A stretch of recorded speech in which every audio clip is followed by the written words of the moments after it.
Okay, let's go.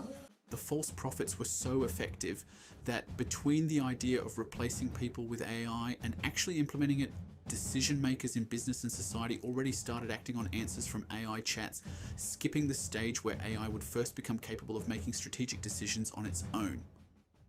There are even stories about presidents and companies setting KPIs based on ChatGPT.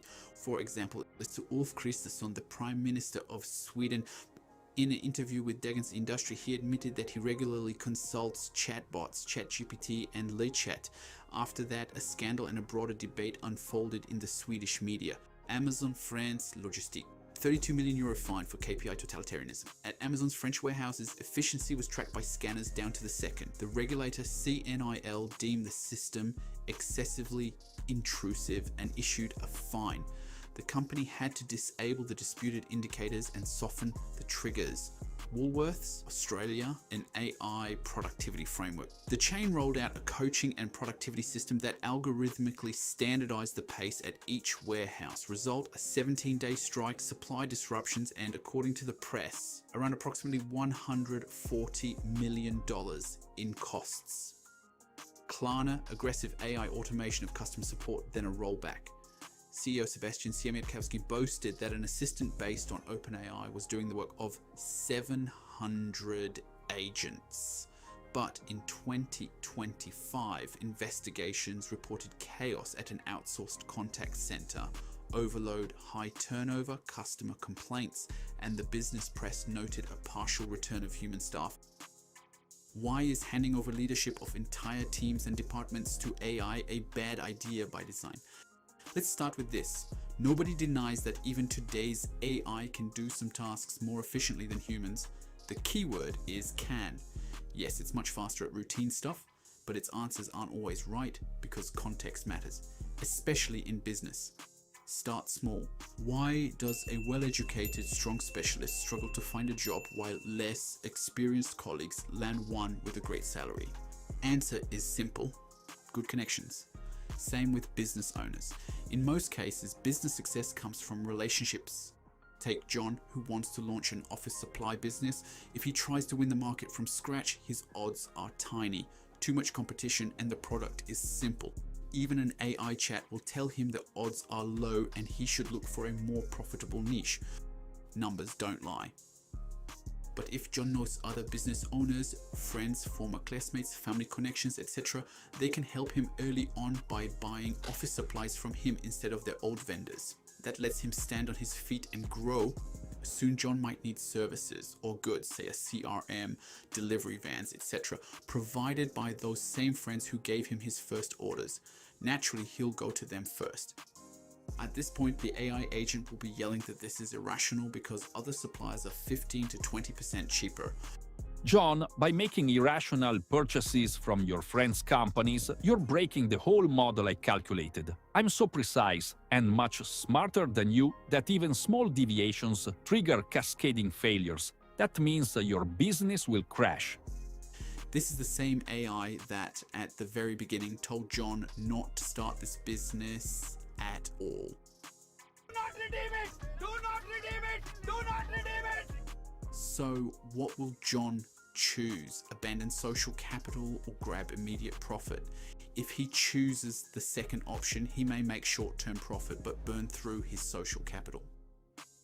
You can scale this example up to big business, where relationships matter even more. Second, data freshness. While one dataset sits in the AI's database, by the time an owner asks for an analysis, it may already be stale.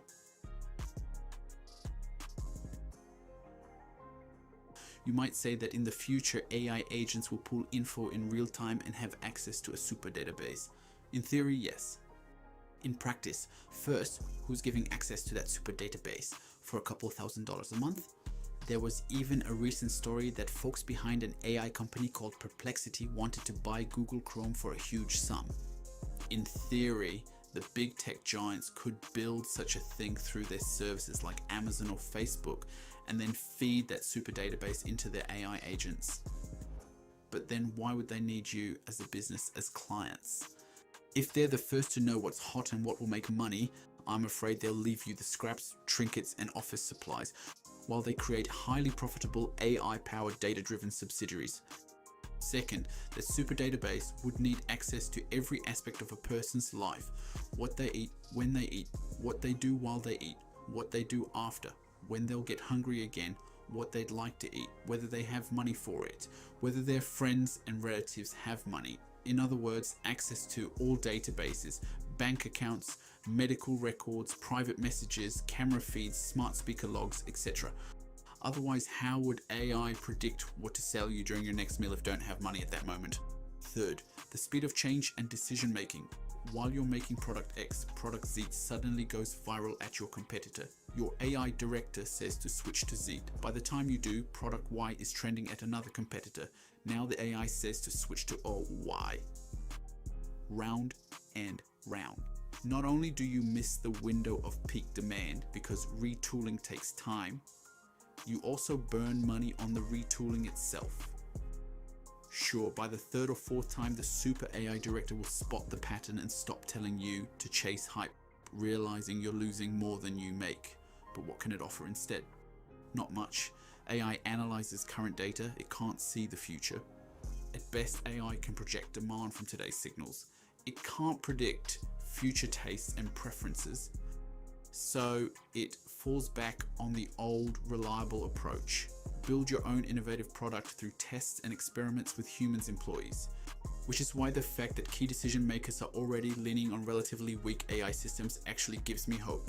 By the time powerful AI models and agents arrive, people will have learned some hard lessons and will treat AI as a strong tool, not as a magic box that can replace entire teams of specialists and effortlessly solve business problems after a few prompts.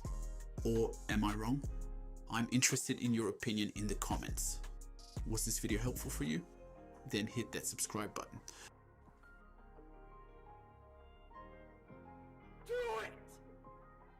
Just do it! Just do it! Just do it! Just do it! Do it! Your dreams just come true! Just do it! Your dreams